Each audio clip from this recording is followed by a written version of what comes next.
Hi Gemini, welcome to Magpie Moonchild. My name is Kayleigh. Somebody said last week Gem Gang, so I'm going to stick with that. I kind of like that, the Gem Gang. Welcome to your Gem Gang read for the week ahead. This is for the first week of March, but it can be whenever you find it. It hasn't got to be for that date specifically. All the housekeeping stuff is down below that you need to know, how to book a read if you want one, or decks that I'm using, aspects of your birth chart to go and check out other reads. It's all down there. So let's see what we've got for you, Gemini. What have we got for Gemini? Three of Wands. Whatever it is you've been working on, you're starting to see progress on that. Starting to see some paybacks. Oh, okay. This is Three of Hearts, which is heartbreak and grief. Sadness. That frog is there again. You had to kiss a lot of frogs to get where you are now. You've had to kiss a lot of frogs to get where you are now.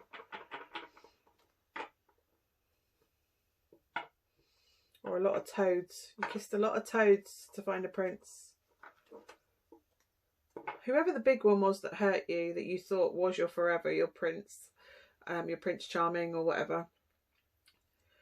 I know you're still healing from that, well, I don't know if you are healing. You're still progressing from that. Do you know what I mean? That heartbreak never really left you. It's been there a while, do you know what I mean? Like, it's kind of ingrained, it's kind of a part of your story, the scars that you carry from that. But you are making progress forward, do you know what I mean? Like, each step forward, each lily pad, each jump, it's starting to make progress. You are starting to heal from the heartbreak, Gemini. Whatever the grief was, you're starting to heal. It's left you defensive, though, in relationships. You did a real number, right? You're being protective.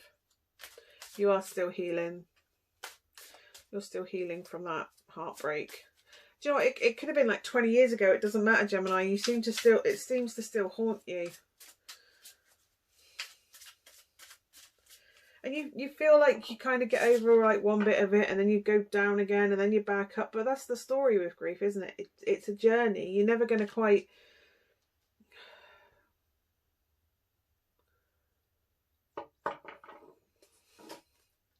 It's like you've moved on many times. It's just nobody's that person. You are making progress. You have made progress. Temperance. They could be a Sagittarius, but nobody's quite that person, right? Nobody's quite the person. But I don't even think that person's that person. You've got the devil come out with it. Which to me would be, with Temperance, it's like... that person that you're in love with doesn't exist anymore. As in, like, they may still be alive. That's not what I mean at all. What I mean is, they've changed. They've grown. They've moved on. They're doing things. It's just like you've moved on. You're not even the same person anymore. You've made progress. You've had growth. You've moved forward. You know what I mean? You may have moved on many times. But they're not the same person, and it's almost like you can't find the middle road between the fantasy that you're in love with, because, like I said, that person doesn't exist. And I think in some ways you look back at that relationship as like with slight rose-tinted glasses, Gemini, to be honest. Like, they're not what you thought they were. You thought they were perfect and this, that and the other, but something ended that for a reason. And it's like you don't want to acknowledge what the problems and the issues were because you're kind of in love with this fantasy and you hope that this fantasy comes back. Well, that's not going to happen because they don't exist. That person doesn't exist. Even if they were that person when you broke up, they're not that person anymore. I just get this feeling like you're just kind of in love with a shadow rather than, yeah, Three of Cups. Although normally this is like celebration, yeah, great, but I really just get that it's like fantasy, like you're in love, whoever you're with. I don't know if you're with someone now and you keep dreaming and thinking and harking back and hoping this person comes back. I don't know if it's that sort of situation, but again with the frogs, You think they're your prince. You think they're your happy ever after. Well, they don't.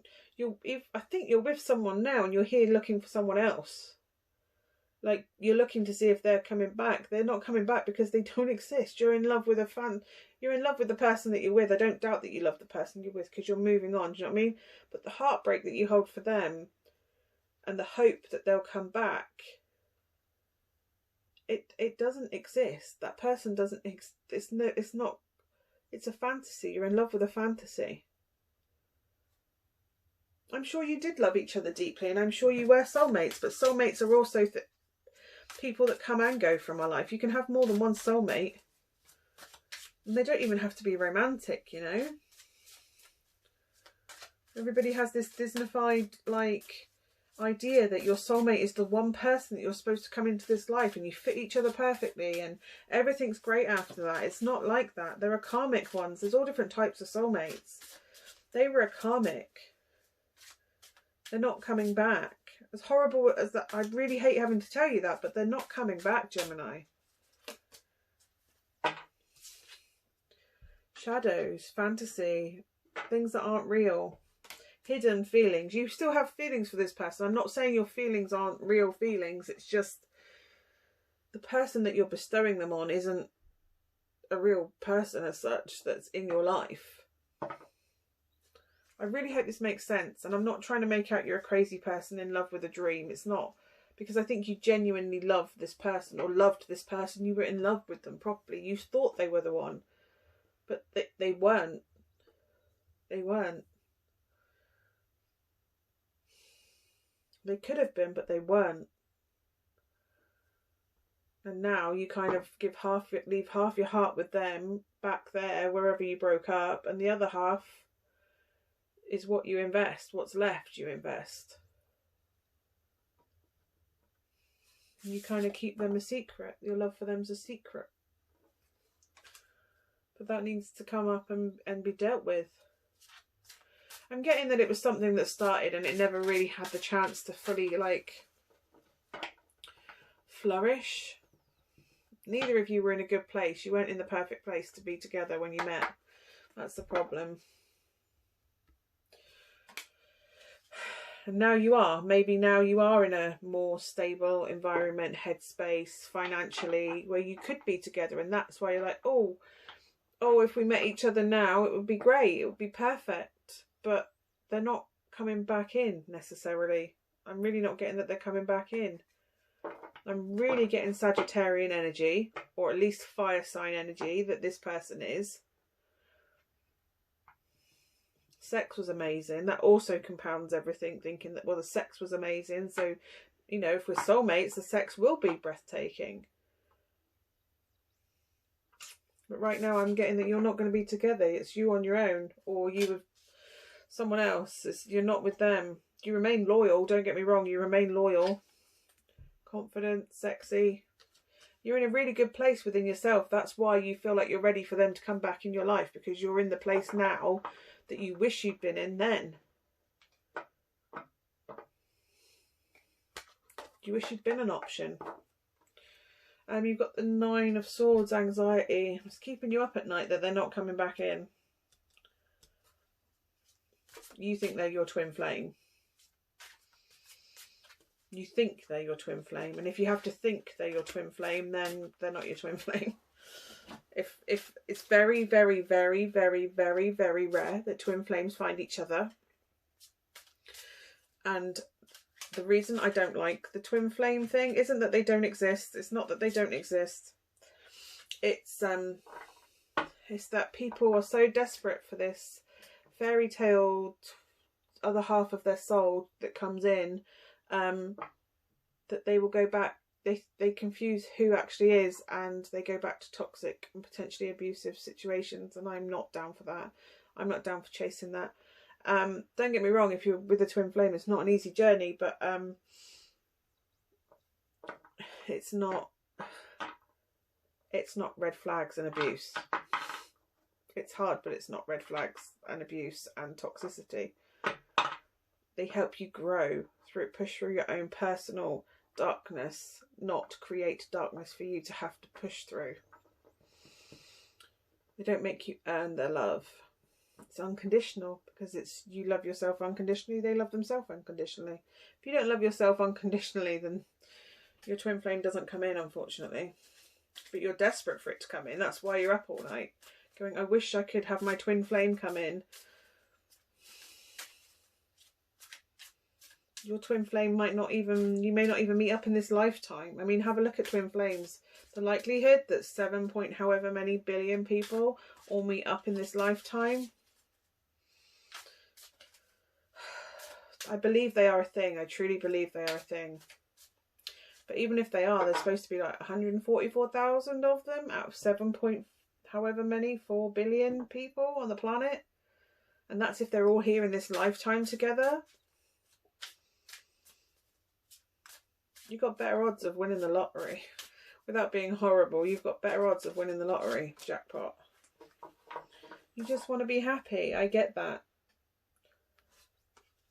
But you need to be happy on your own. Because if your twin flame is out there and you're destined to meet in this lifetime, they are not going to come in until you're good on your own completely. Because you've got to do the work on you and they've got to do the work on them. And it's like a mirror thing where you're working on you while they're working on them at the same time. I don't think the person that you hark back to is your twin flame, if I'm completely honest. Maybe for one person that watches it, maybe, I don't know, but it's not. I'm not getting reunion. Sometimes, yeah, 3 of Cups, maybe you saw that come up because you've seen other readings. Sometimes that is reunion, but that's not. That's someone drowning in, do you know what I mean? Overwhelmed. That's not a happy 3 of Cups. That's...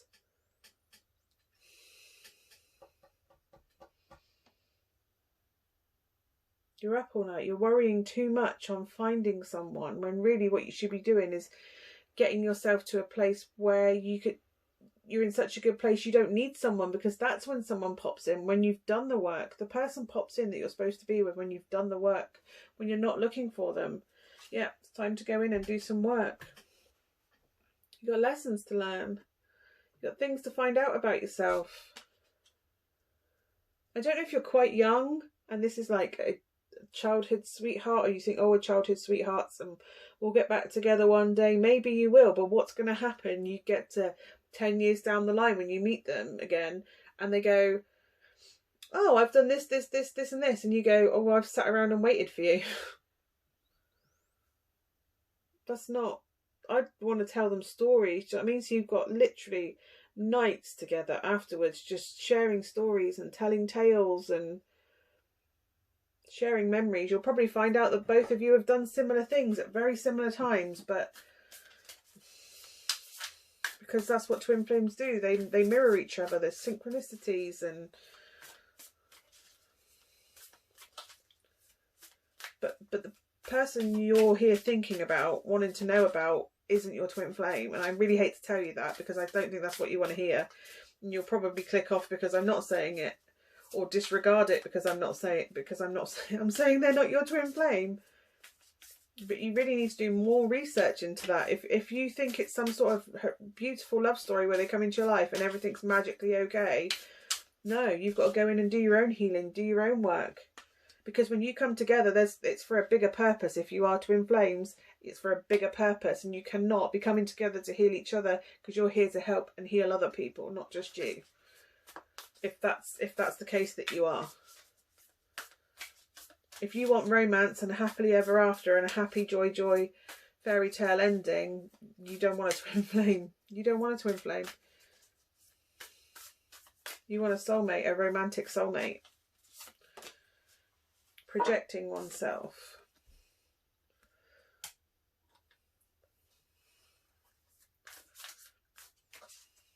I don't think you do have the confidence to put yourself out there.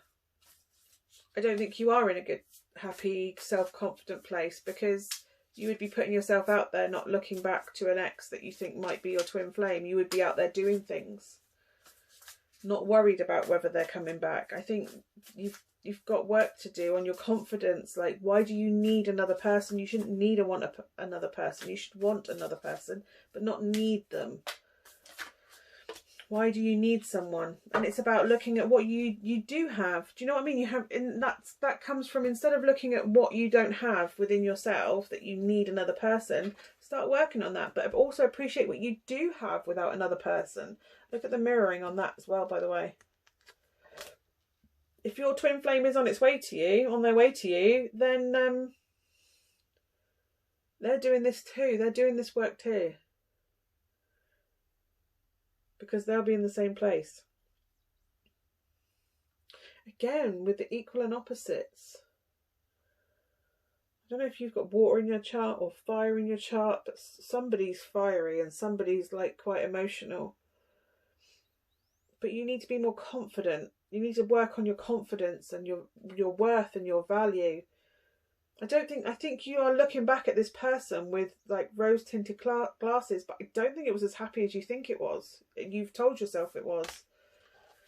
Maybe it's the happiest one you've been in, but it's not as happy as you think it is. It wasn't as happy as you. I'm really getting rose tinted glasses, like. But no, it's time to do healing. It's time to do work. It's time to do whatever you need to do in order to move forward, to heal that grief. That grief from then does indeed need dealing with, does indeed need processing.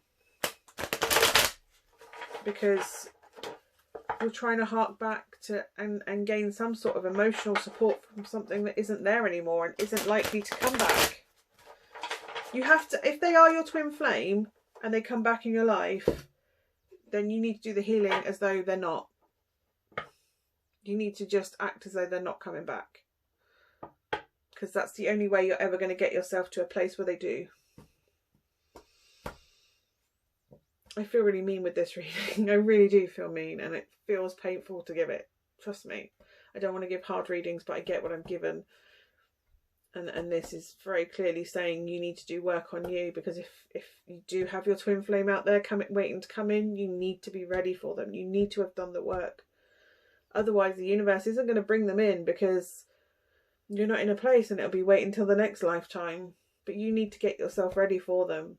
And that means working on you, not worrying about when they're coming in, because you need them so badly. You don't need them so badly. If they're your twin flame, then you can connect on the 5D. You don't need them. You just want somebody right now, and you need to work on why you want somebody right now, why you need somebody right now, rather than being fine on your own and it comes in as a bonus, because that's the only time the true big one does come in. So anyway, yeah, I will hopefully see you again next week, Gemini. If you want to be notified of that, feel free to subscribe with the little bell down below, if you don't already, and hopefully I'll see you again next week. Bye for now.